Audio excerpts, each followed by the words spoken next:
करता है। और इंडिया अलायंस की तरफ से राहुल गांधी प्रेस कॉन्फ्रेंस करेंगे शाम 5 बजे, ये खबर आई थी। अभी उनकी प्रेस कॉन्फ्रेंस चल रही है, सीधे लिए चलते हैं। इंटरनल सर्वे था, वो उनको 220 सीट दे रहा था, तो ये इंफॉर्मेशन बीजेपी के लीडर्स के पास था। इंटेलिजेंस एजेंसीज ने 200 और 220 के बीच में सरकार को बताया था कि उनकी सीट्स आ रही हैं।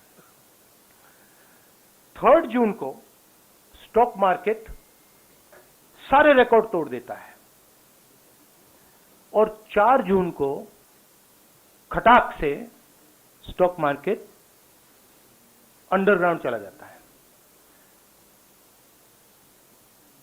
अगला स्लाइड दिखाइए जरा। ये देखिए, 31 मई massive stock activity, more than double what was there on 30th, more than double what was there on 29, 28। ये अनोमली देखिए। ये कौन लोग हैं? ये वो लोग हैं जो जानते हैं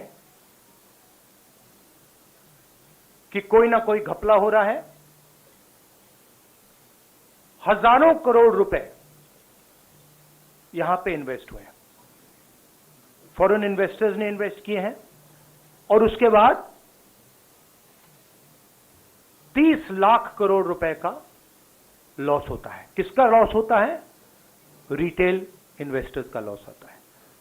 तो ये जो आप देख रहे हैं, हिंदुस्तान की स्टॉक मार्केट की हिस्ट्री का सबसे बड़ा स्कैम है, और इसके बारे में हम कुछ सवाल पूछना चाहते हैं।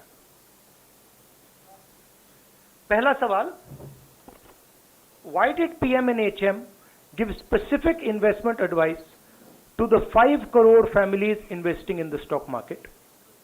Is it their job to give investment advice?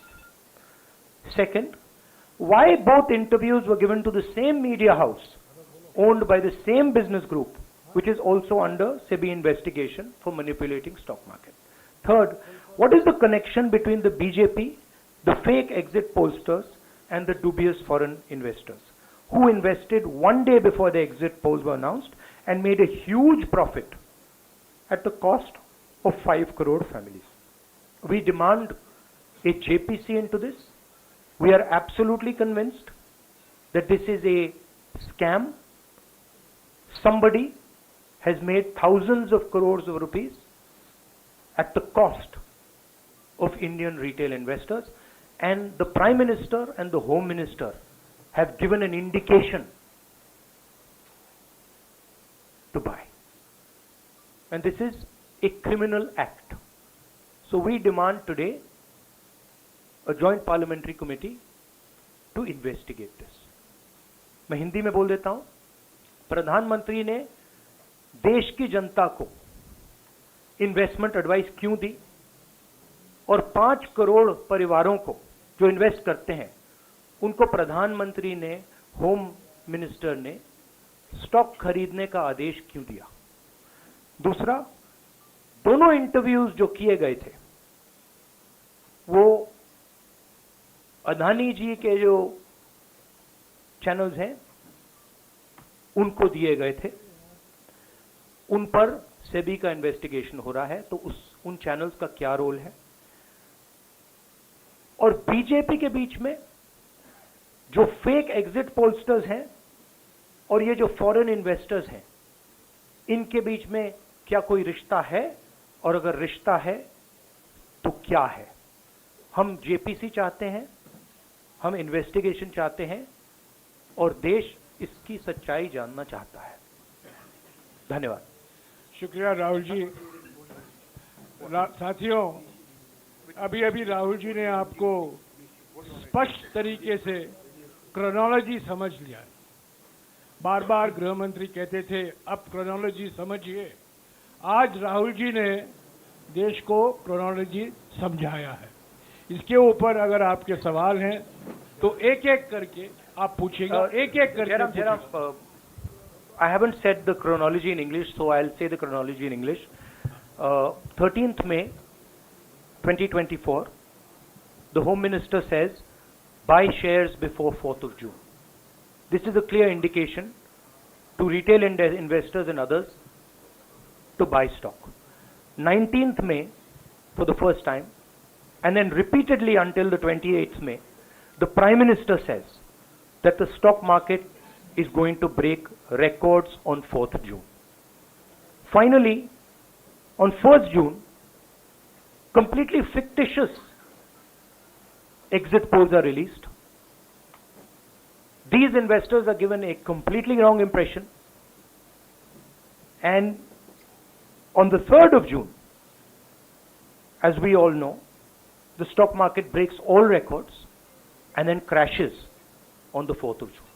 Whoever has made money as the stock market rose and also as the stock market crashed.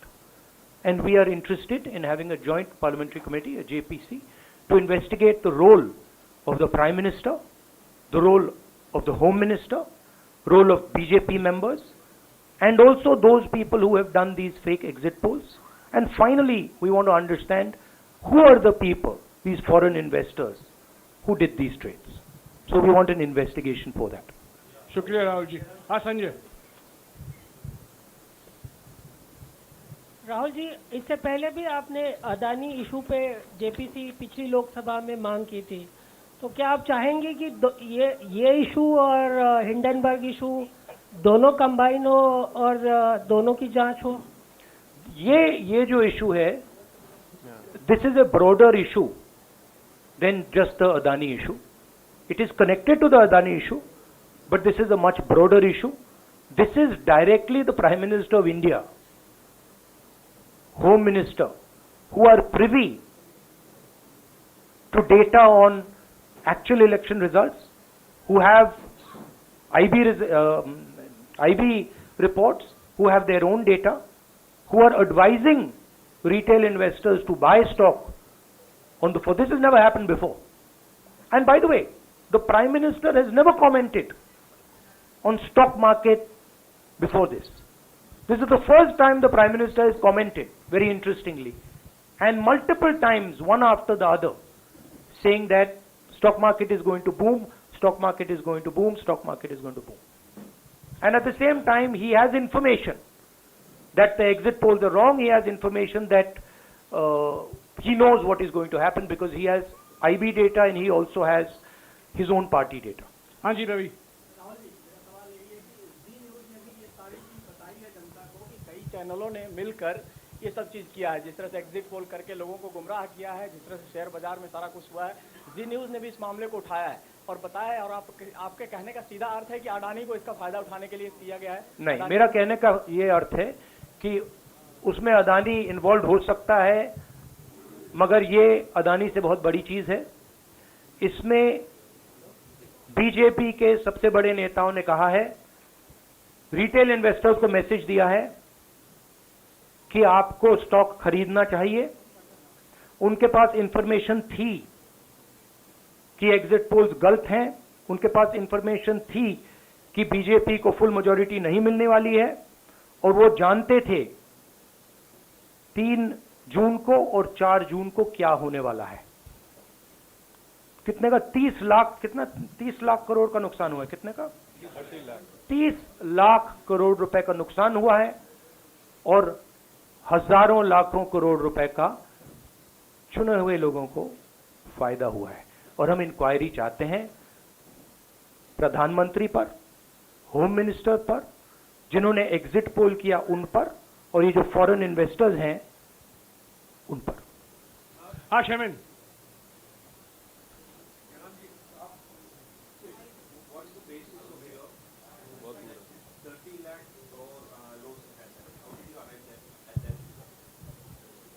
Do you want to explain? This is based on the value, market value of all the companies the day before the results came, and the market value of the stock markets of all the companies at the end of the day on results. हाँ संजीव। एक minute Sanjeev. Rahul ji, you've talked about, are you alleging the involvement of the Prime Minister and the Home Minister? Yes. And whose money is it? Yes, Are you that, saying that this is what I their am money? saying. I am saying that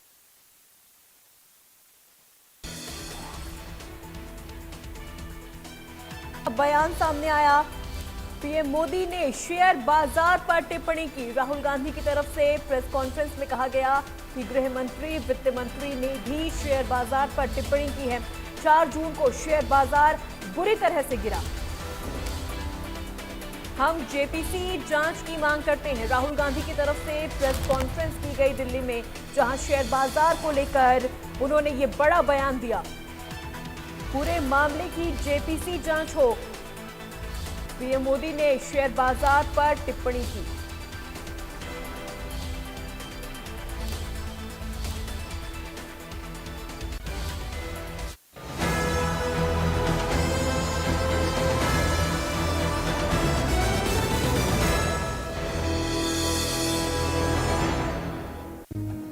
I love it जब भी आप सिर्फ